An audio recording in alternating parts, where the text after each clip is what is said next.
Alors bonjour Jérôme, vous êtes le directeur de l'événementiel de la ville du Havre. Est-ce que vous pouvez nous, pour commencer cet entretien, est-ce que vous pouvez nous expliquer un peu quel est votre métier? Bonjour. Bonjour. Expliquer mon métier, c'est toujours une tâche un peu compliquée parce il a de multiples facettes.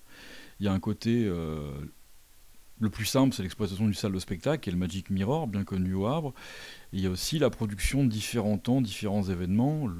Les deux prochains vont être le Festival des Nuits Suspendues, pour la 15e année maintenant qu'on a monté ce festival là-bas. Mais ça va être aussi des interventions pour produire l'animation culturelle et les feux d'artifice pour les grandes voiles. Ça va être la coordination de la fête de la musique, ça va être la coordination de la fête de la mer, ça va être l'exposition de Noël avec les 100 000 visiteurs, les 100 000 enfants qui viennent voir les marionnettes dessinées par Raoul Delat. Donc on a vraiment un champ de travail qui est assez large, un spectre qui est assez large. Et c'est ce qui fait aussi des gros intérêts de ce métier. Est-ce que vous avez un rôle aussi dans le goût des autres? Alors non, je n'ai plus de rôle dans le goût des autres. Fut un temps, on travaillait la programmation. Alors dire qu'on n'a pas de rôle, c'est toujours compliqué. Et dire qu'on a un rôle, ça l'est tout autant, puisque c'est toujours un travail d'équipe. Donc il n'y a pas de projet sans échange avec les autres directions. Il n'y a pas de projet sans échange avec d'autres collègues. Donc tout ça se mixe en fait assez fréquemment. Mais je ne porte pas la direction du festival du goût des autres. Alors là, prochainement, enfin, c'est dans les jours qui viennent, il y a les grandes voiles. Quel est le rôle de la musique lors de cet événement? Alors oui, les grandes voiles vont démarrer vendredi. Les bateaux commencent à arriver dès jeudi, donc 42 bateaux, dont certains d'énormes vieux gréements qui font plus de 100 mètres. C'est assez incroyable à voir la manœuvre. Le rôle de la musique, il est paradoxalement, je dirais, mineur, et on le veut comme ça, parce que le spectacle, c'est les bateaux. Et on n'est pas là pour cannibaliser le spectacle, bien évidemment. On est juste là pour essayer de souligner la qualité de ce décor qui va se monter devant nos yeux. On va avoir beaucoup de fanfares, beaucoup d'animations DJ aussi le soir. Et certaines très grosses fanfares. On va entre autres recevoir les sonariens du Bagad de Landbiway. Donc là, une très grosse formation, ils sont plus d'une trentaine à jouer en même temps. On a créé des liens aussi et des paliers avec le Bagad Avelvor, qui est le Bagad breton du Havre. Donc ils vont jouer ensemble. Et c'est aussi des fanfares qui viennent, pour certains, c'est des gitans du Rajasthan. On va en avoir qui sont des batucadas locales, Corcovado, que tout le monde connaît ici. On va aussi avoir le Koulkas Brass Band qui va jouer. Donc voilà, c'est assez large comme formation. Et des DJ sets qui vont se faire tous les soirs jusqu'à 1h du matin. Où vont se produire ces événements, enfin ces concerts? Alors, les fanfares qui déambulent, elles vont déambuler sur les bords à quai, elles vont tourner. Il y aura les BTP R en tête, les brailleurs de tubes populaires qu'on adore, qui ont un talent fou pour massacrer les chansons avec le public, et c'est absolument à mourir de rire. Donc eux vont se promener sur les quais, tout comme toutes les fanfares, et les DJ sets se posent sur deux endroits. Le premier, c'est sur le quai de Marseille, c'est un endroit qui s'appelle la Guinguette. Sur toutes les cartes, vous retrouvez ça sur lesgrandevoiles.fr. Et l'autre qui est situé quai de la Martinique, donc beaucoup plus à l'est, à l'entrée du bassin Paul Vatine, et c'est là où vont se faire les animations musicales. Est-ce que tu peux nous présenter quelques artistes qui participeront en plus de ceux que tu nous as déjà cités à cet événement? Ouais, y a deux projets qui me tiennent énormément à cœur. Un qui va s'appeler les Chorales des Grandes Voiles. Voilà, donc c'est une chorale qui va compter un peu plus d'une soixantaine de personnes, des professionnels, des enfants, des personnes qui vont arriver comme ça, ils peuvent télécharger. Et l'idée, c'est de faire chanter les gens pendant une vingtaine de minutes à plusieurs moments du dimanche, qu'on veut beaucoup plus familial. On va faire chanter les gens des vieux chants de marins à vrai. Voilà, c'est un projet qui est porté par Patrick Bacot depuis longtemps. On a souhaité le réintégrer. Et il y a un deuxième projet de cuivre qui va se passer aussi, là, qui est piloté par Joël Lenné et Pierre Grimaud-Pont, qui travaillent tous deux, d'ailleurs, ils sont tous les deux enseignants au conservatoire. Et l'idée, c'est de faire jouer une soixantaine de musiciens, essentiellement des cuivres, mais pas que, et sur un répertoire qu'ils vont établir. Le dimanche après-midi aussi, du côté de 15h, je crois que ça va être dans ces moments-là. Et ça va être très drôle de voir ces énormes fanfares arriver avec des gamins et des adultes qui sont alliés pour la cause, je dirais, pour ce grand moment-là. Et un dispositif qui est très rigolo, là on n'est plus dans le domaine de la musique, mais outre le feu d'artifice qui va tirer le samedi soir à 22h, il y a un temps qui va être assez rigolo aussi, qui s'appelle un dispositif qui s'appelle le Tribu des Grandes Voiles. Donc c'est très simple, c'est un container, c'est un 20 pieds, vous rentrez dans le container, vous vous faites photographier tel que vous êtes, et instantanément, l'IA vous transforme en pirate, dans la mâture, avec un chapeau, etc. Et le soir, votre visage, votre photo sera retransmise en hauteur, à 5 mètres de hauteur, face à une cabine de DJ, dans un autre container de 40 pieds. Et là, vous allez pouvoir vous voir en grandeur nature avec vos amis, votre famille. Et généralement, c'est une expérience de fou rire assez garantie. Ça va être un bel événement pour les yeux et aussi pour les oreilles. Donc. On essaye de faire les deux. Et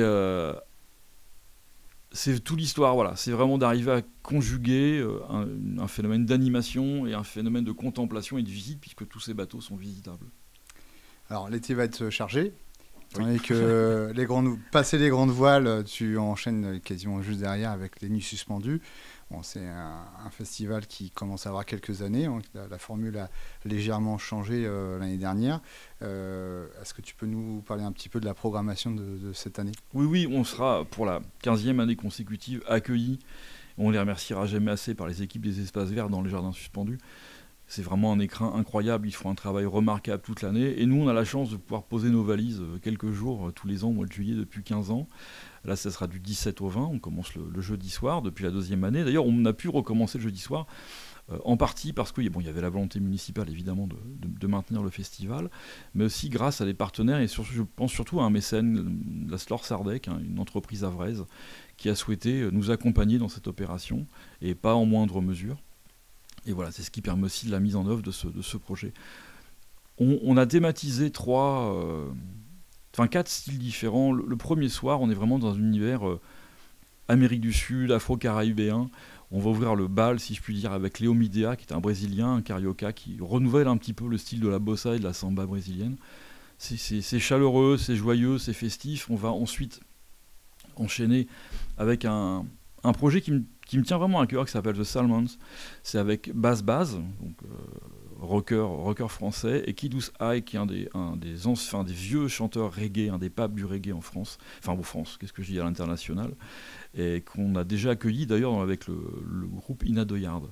Et on finira par un moment assez inoubliable, je pense que ça va être quelque chose de cet ordre d'idée-là, avec la Cumbia Boruca. Voilà, c'est un gros groupe de Cumbiens, ils sont à moitié chiliens, mexicains. Ça danse, c'est une énergie incroyable. On n'a pas pu les avoir l'année dernière, malheureusement. Ils ont été pris ailleurs plus vite que chez nous. Donc on est très très content de les accueillir.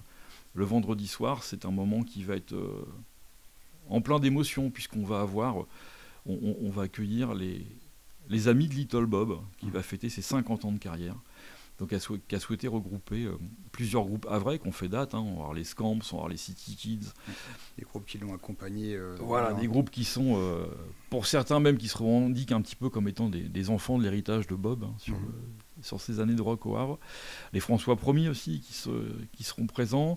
Et j'ai cru entendre par Bob qu'il y avait quelques petites surprises sur le plateau ensuite, puisqu'ensuite c'est lui qui va monter au plateau. Et ça va être un grand moment de communion pour célébrer cette carrière incroyable de cet artiste incroyable. Alors justement, j'allais venir à cette question sur la programmation et la partie un peu locale. Tu parles de Little Bob, il y a, comme tu disais aussi, les François Ier, il y a les Scamps, les City Kids. Il y a Nino Godfunk aussi. Nino aussi, voilà, qui va nous rejoindre le dimanche après-midi. Oui. Donc ça, c'est important pour vous, dans le festival, d'apporter cette touche locale.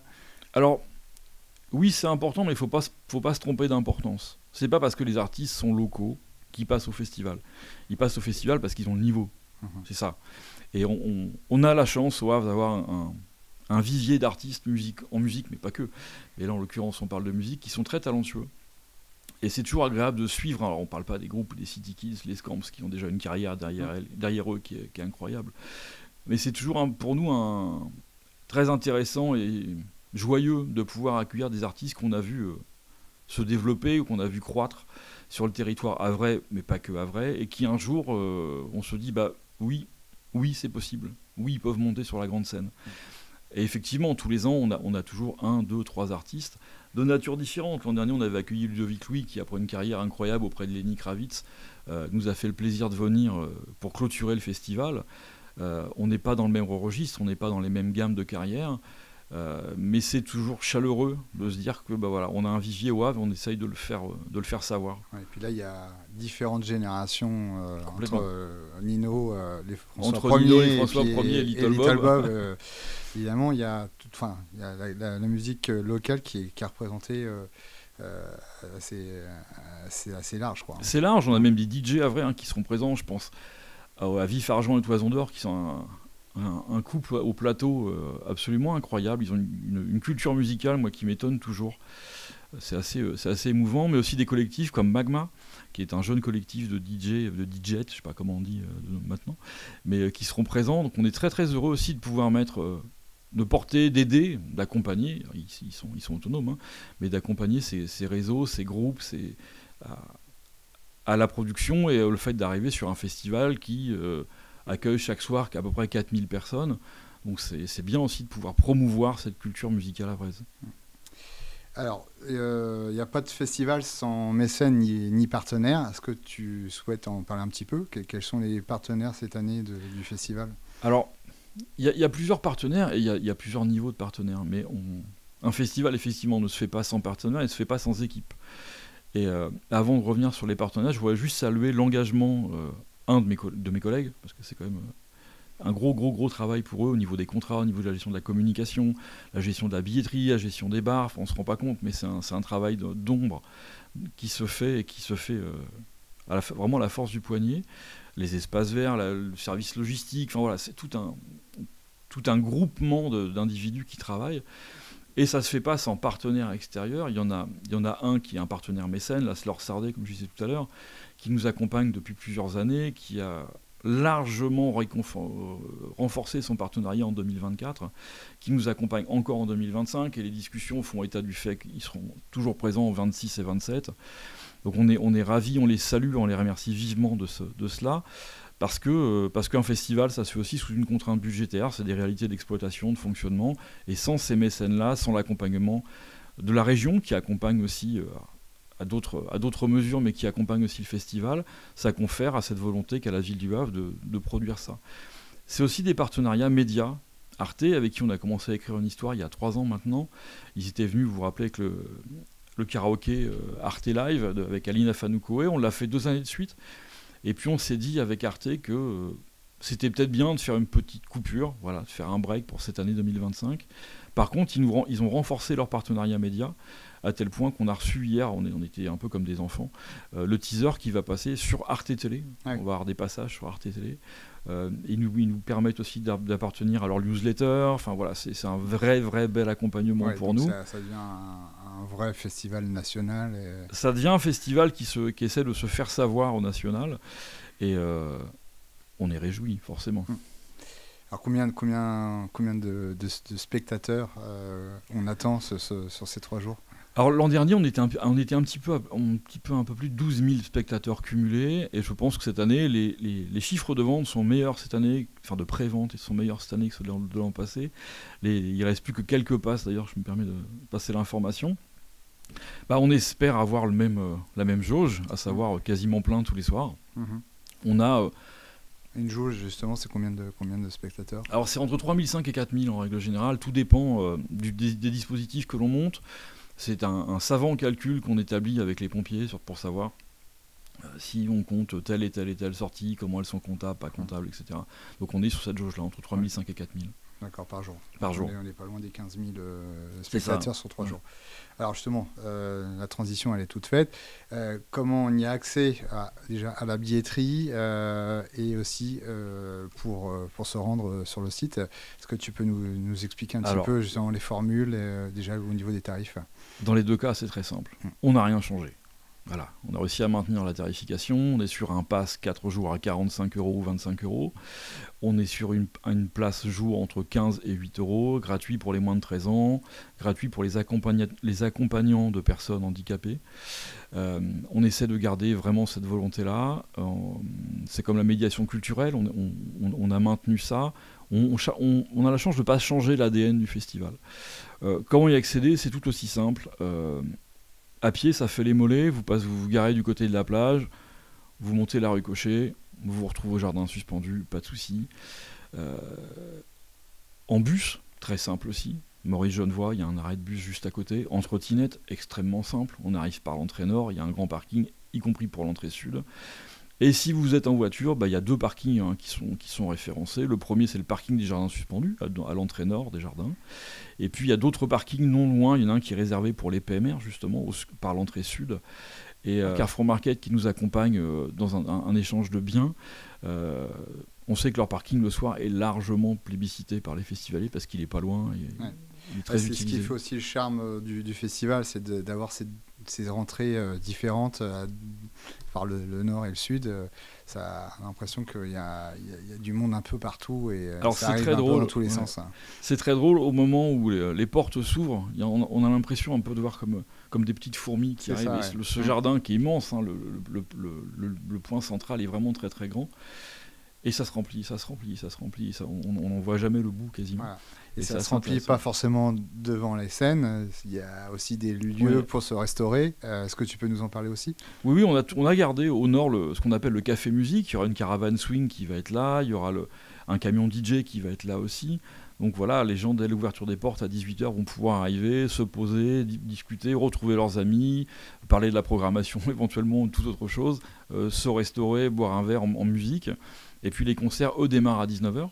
Et on a toujours sur ce festival la capacité de s'offrir des temps différents. Le festivalier peut être devant tel ou tel concert, vraiment avec une proximité de la scène qui est vraiment très intéressante, ou se retrouver au Café Musique au nord, ou sur l'espace bar au sud, à discuter, boire des coups, tout en voyant la scène, ce qui est quand même un luxe assez incroyable, avec un son qui est toujours d'une extrêmement bonne qualité. Ça, c'est quelque chose auquel on s'attelle aussi, parce que je pars du principe que sur un festival, la qualité du son, c'est aussi une signature de respect pour les artistes d'une part, mais aussi pour les spectateurs.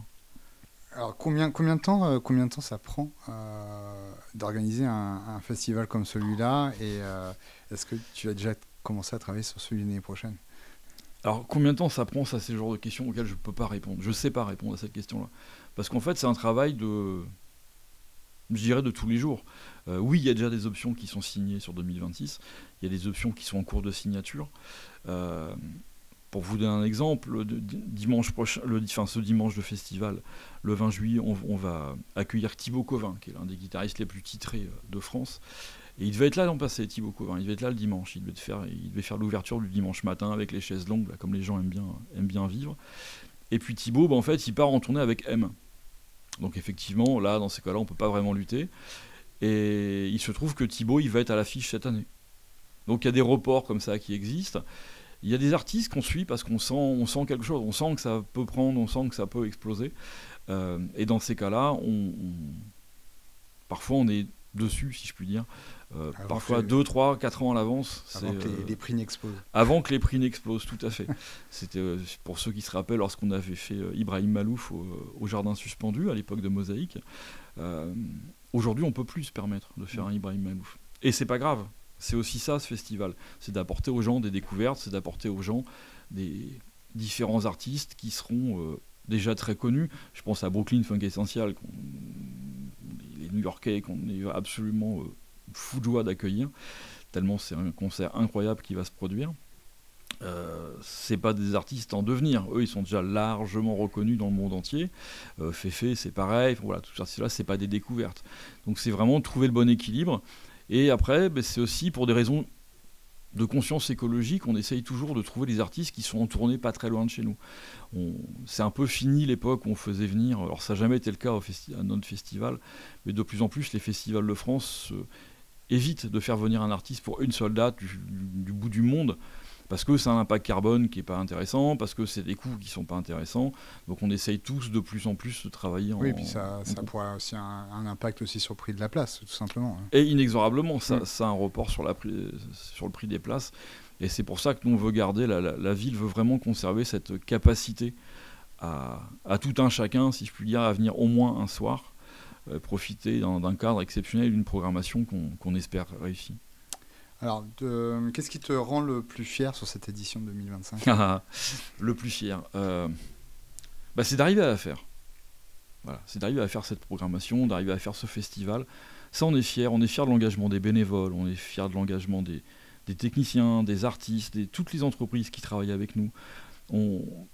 Parce que c'est pas une mince affaire que de produire un événement comme celui-ci. Et on est fiers d'avoir un public fidèle, voilà, qui nous suit pour certains depuis plus de 15 ans. On a des parents qui maintenant viennent avec leurs enfants, qu'on a connus eux-mêmes enfants, parce que 15 ans, c'est pas rien dans la vie de quelqu'un. Et ça, effectivement, on en est fiers. Après, être fier de souligner par fierté une programmation ou une formation, ce serait très ingrat ou très indélicat en tous les cas, envers les différents musiciens et chanteuses qui vont venir.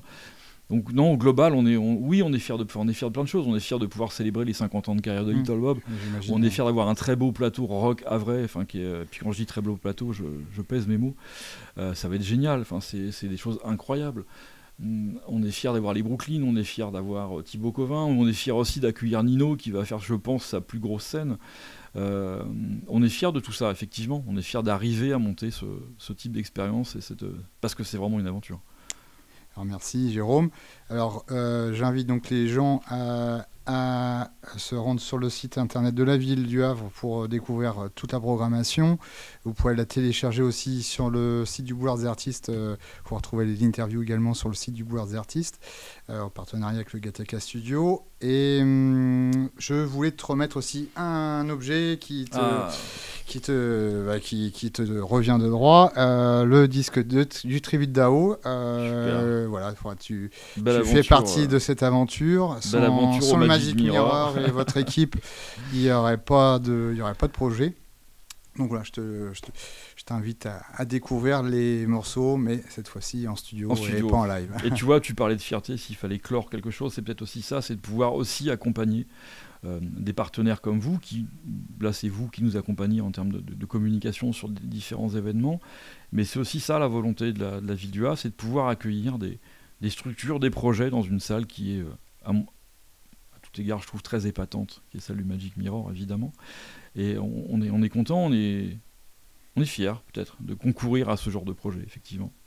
Très bien. On se reverra certainement en septembre. Ouais. On a quelques concerts, dont 2 en commun à présenter. Donc au mois de septembre pour la présentation de la programmation du le rendez-vous est pris, très bien. Magic Mirror. Ok, merci beaucoup Jérôme et à très vite. Merci. Bel été. Merci. Au revoir.